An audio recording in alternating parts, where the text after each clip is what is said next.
Alright, we're recording. Okay, cool. Ladies and gentlemen, we are here. Week 1 was exciting. It it was something, bro. This is the setup season, bro. Everyone's just setting up and sweeping, I guess. Fuck. As you can see, these are the standings. Got 4 teams, 0-2, 4 teams, 2-0, and 2 teams, 1-1. I mean, it's expected, you know. Garchomp Sharks, the Lanoons are new teams. Str- they struggled to. They had good games, but struggled to get the dub. Eddie Diglets got their dubs, and then Braylon Bambino's coming out swinging. Um, to be fair, the records don't really show how close the week actually was. For example, um, Carolina Conkelders, they still have yet to get a win in the league in general. They didn't win at all in season 1, and they went 0-2 week 1 here. But I'm pretty sure he 5-0'd the Queen City Quaxleys game 1 of their game. So I'm just saying, he 5-0'd the champ, and then the Bambinos, they won because the Ash Ketchums, they didn't click Brave Bird 2 turns in a row. It was tough. He forgot about something. It's all good, but you know. Definitely tough to see my boy Chris choke that because that was gonna be a big win for him. But like I said, these games a lot closer than the scoreboards actually the rankings are showing. Um, and yeah, I think everyone played well. I mean, everyone having fun. It was a good vibe and everything. So yeah, I was excited to see the teams finally in action now. As you know how we do things around here, these are the standings, these are the objective, just where everyone's at. Now we're going to the power rankings, who I think performed the best and who I think performed the worst last week. So let's get into it. Last place has to be probably Gabriel and the Garchomp Shark. Let me pull something up really quick. Uh, so this is the kill leaderboard. This is the kill sheet I have. And as you can see, Garchomp Shark, they only have 5 kills their entire season so far, which is definitely not good. She lost 0-2 in both games against me and against the Daddy Diglets and Woo. Had a rough week 1. Uh,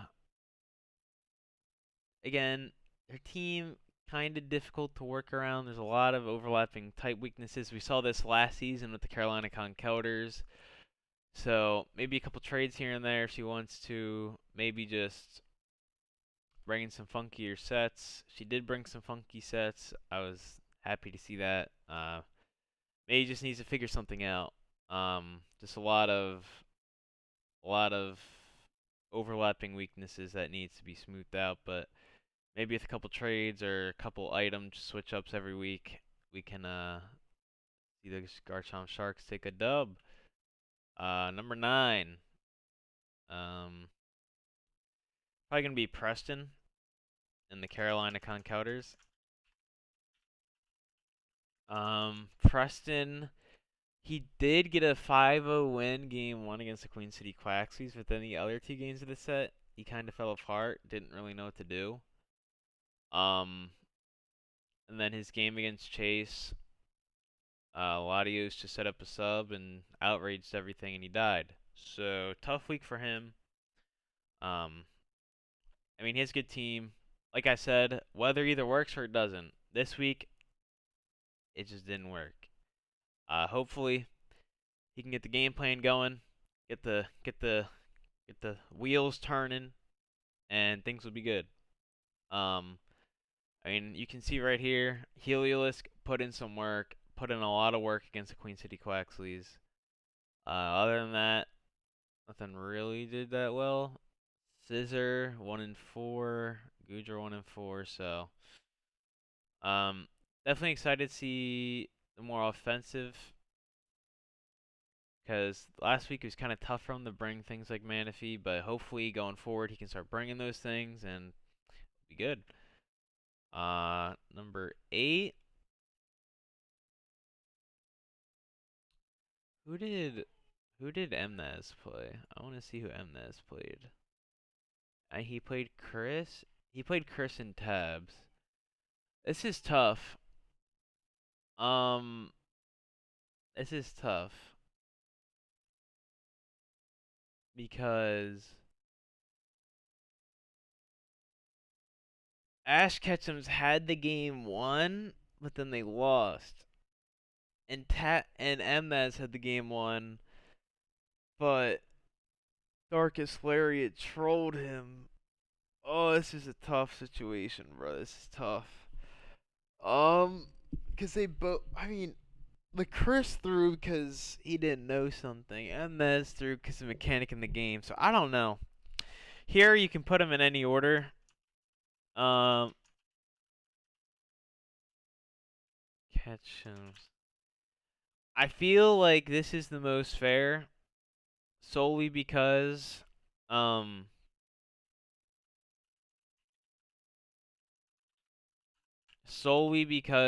Chris fucked up because he didn't. I mean, granted he didn't know it, but still, that's on you. Um, Last minute Linoons, he lost because of a stupid mechanic uh with Darkest Lariat. Um, what happened was Victini used a V crate. He brought in Zarude. It was a 1v1 game 3. And since Darkest Lariat goes through all the stat buffs and it goes through stat lowering, the Darkest Lariat didn't have enough damage to kill the Victini, even though it was at -1 defense, and Victini killed it with V crate. Um, but Mnez, I'm just saying, if you kept that choice band on Lanoon, or if you kept that choice band on Zarude, you would have won. So, Chris might have lost because he didn't know a type chart, but you lost because you didn't listen to the boys. So I don't know. I might have to put you below Chris, but I don't know, man. I don't know. It's a tough world out here. Tough world. Shoulda kept that choice band on, like I said. It's all good though. Next up, Daddy Diglets and Hartsville Hitmontops. I feel like we're just gonna do the Daddy Diglets in 6, and then the Hartsville Hitmontops here, because Chase, when Chase won, he was a lot more dominant.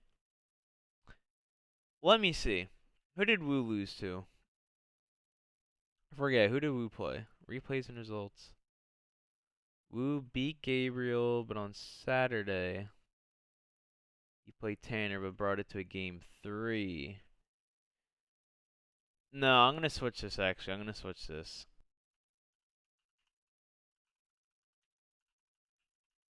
because Wu sets.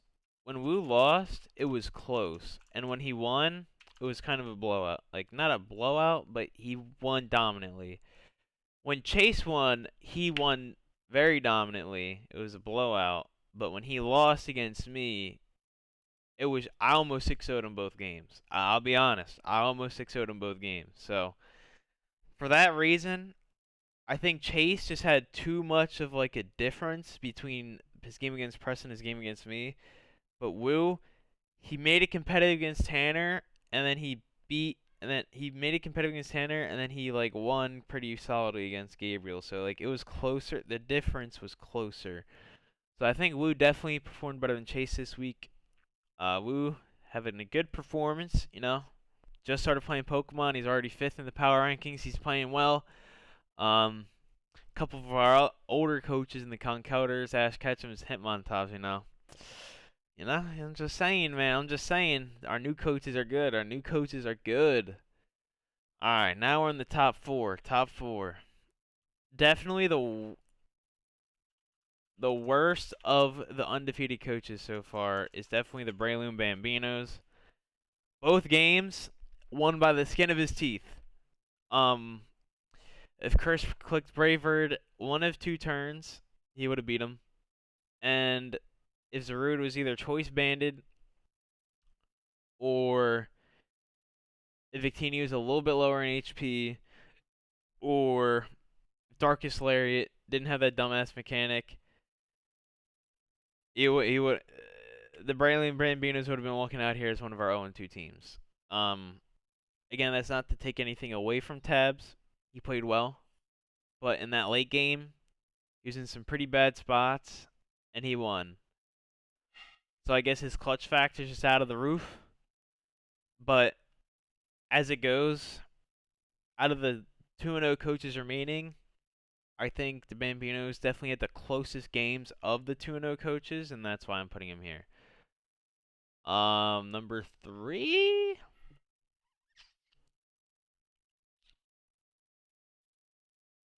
I'm gonna put the Queen City Quaxies. My reasoning here is because he got Bozo checked by Preston game 1, which, I mean, Preston played really well, don't get me wrong, but JC really got blown the fuck back by Preston. And then, his other game, who did he play? Who else did he play? Was it Mnez? Let me see. Preston and JC. Yeah, he played Mnez and went to a game 3. So he went to a game 3 against Mnez, and he went to a game 3 against Preston. His game against Mnez is really, really fucking close. I think Mnez actually had him beat at one point, and then a couple plays happened. I kind of forget. But I remember that set was extremely close. And then he also got bozoed by Preston game 1 like Omega hard. So definitely a rocky start to his season, but he did win. Did a little bit better than Bambinos, but definitely had a little scare factor there. Almost could have walked out here 0-2. Definitely a rocky start for him. But again, he did pull out, so gotta give him props. Number 2, Monroe Minans. My reasoning being, let me see. He played Chris and Wu. Yeah. So against Wu, he got blown back, I think, game 1. Yeah, Wu blew him back game 1 with the Exadrill. Then Tanner kind of brought it back and won. And then um, against Chris, he blew him back game 1 with Minior. 6-0'd him, I think. Game 2, did it again, but Chris managed to kill the Minior. And then he got another sweep off with Blacephalon, and then for some reason, Tanner switched his Blacephalon out in front of a Crobat when he was already +2. And I'm assuming he was Choice Scarf because he was Choice Scarf because he he was Choice Scarf. No reason that the Crobat would have outsped him. Or even killed him because he had full health, +2 with Choice Scarf. He swapped out the Donphan, then let Chris get a reverse sweep off of his Zard X. That was the most questionable play of the weekend, I'm pretty sure. That was just a really dumb play. I'm sorry if Tanner, but that was just really fucking stupid. That made no sense why he did that. So, that's why you get number 2. If you didn't switch out Blacephalon and just beat Chris straight out, probably would have put you as number 1, but you threw a game away for no reason. So, that's my number 2. Number 1 is me. Call it biased all you want, but I'll show you the stats just straight out. Queen City Claxleys, they played 6 games. Monroe Minans, they played 6 games. Braylon Bambinos, they played 6 games. I only played 4 games this weekend. I 2-0'd Gabriel and Chase. I 2-0'd the Sharks and the Hitmontops. I only played 4 games. Raikou got a 5-0 sweep game 1. And then Kecleon got a 5-0 sweep game, or 5-1 because he died to Rocky Helmet. But Kecleon and Raikou just absolutely decimated Gabriel's team. And then game 2 against Chase, my Infernape went to town, and my Shaman and Infernape just killed his entire team, and my Empoleon, Corviknight, and Audino Core just didn't die. The only reason Audino has a death here is because I just sacked it off because I didn't need any more. Like, I played the most dominant coming out of week 1. like I said, I only played 4 games. All the other coaches, all the other coaches that went 2-0, like the Monroe Minans, the Queen City Quaxleys, the Breloom Bambinos, they all played 6 games. They went to a game 3 both of their games. Me, I 2-0'd both of my sets. That's why when you see other people, they all have like double-digit kills, near double-digit kills, and on my team the kill count's low, and that's because I 2-0'd my opponents. So that's just how I see it. And also if you just look at the stats, I only have 4 deaths on my team in total so far. There's some Pokemon on some of these teams that already have 4 fucking deaths. Like Alakazam has 5, Darmanitan has 6, Zarude has 6, Garchomp has 4, Zardex has 4, Crobat has. My team in total has 4 deaths. So I don't care what anyone says. I had the most dominant performance week 1. I came out the gate swinging. I knew what I needed to do. I'm taking the crown for myself. Call it biased, but there's just no way you can justify putting any of these 3 above me. I'm sorry. Not in my mind. But anyway, that's the video. Just to recap, these are the objective standings. This is where everyone is ranked in order, or like not order, but like ranked just purely based off of win-loss. And then this is what I think the power rankings are, like who performed the worst and who performed the best. Sharks had a tough week 1. Definitely reminiscent of the Conkeldurr draft last season with a lot of ice weakness, so maybe they can fix it up.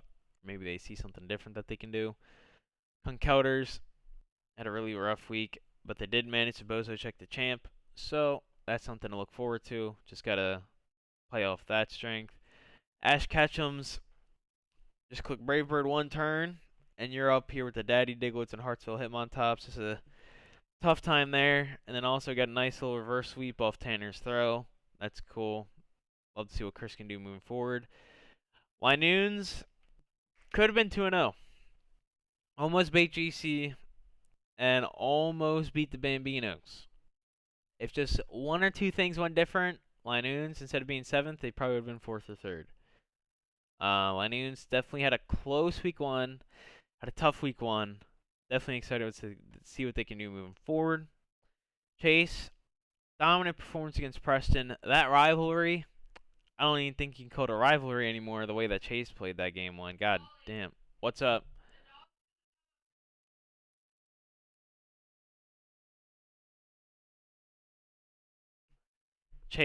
But Chase really dropped the ball game 2 against me, so old Bozo. Diglets, Sand, Omega Lol. Rayloon Bambinos, like I said, Bambinos instead of 4th, they could have been where the Linoons are. It's just a matter of a couple different turns going differently, but Bambinos, they secured their 2-0. Definitely looking good moving forward. Quaxleys, scared against the Conkeldurrs, scared against the Linoons, but they managed to pull through. Minans trolled against Chris, but other than that, they played pretty well. Almost had